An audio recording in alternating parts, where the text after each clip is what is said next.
Langit terbentang luas ciptaanmu,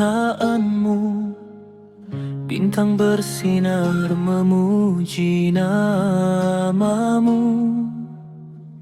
Gunung dan lautan menjadi saksi, Engkaulah Tuhan yang Maha Adil.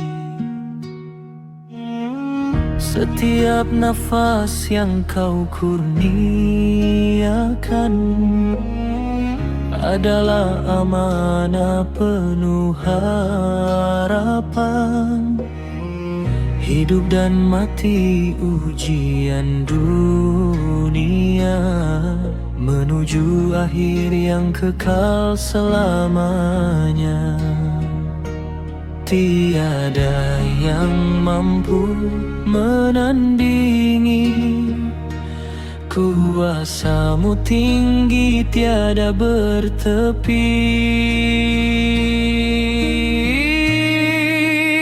Tabarakallah, Tuhan yang Esa, segala kerajaan milik-Mu jua. Kami bersujud penuh pengharapan, memohon rahmat dan keampunan. Pimpin langkah di jalan cahaya, teguhkan iman sepanjang usia. Di bawah naungan kasih-Mu Tuhan, kami rindu syurga impian. Andai hati mulai terlupa, ingatkan kami akan akhirat sana.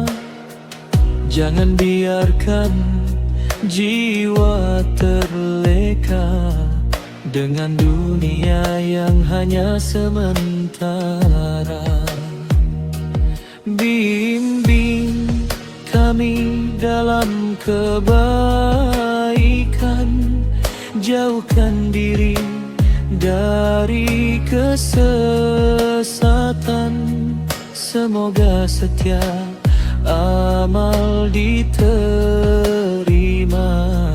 menjadi bekal bertemu yang Maha Esa. Jika malam menjadi sunyi, kami membaca ayat suci dengan penuh cinta dan harapan, mengharap redha sepanjang zaman. Tabarakallah, Tuhan yang agung, Engkau tempat kami bergantung.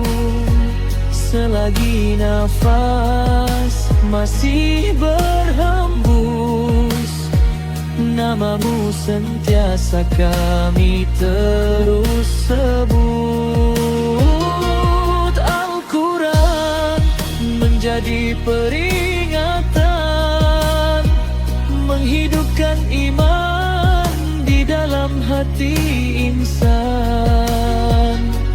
Ya Allah, peliharalah kami hingga bertemu-Mu dengan hati yang suci.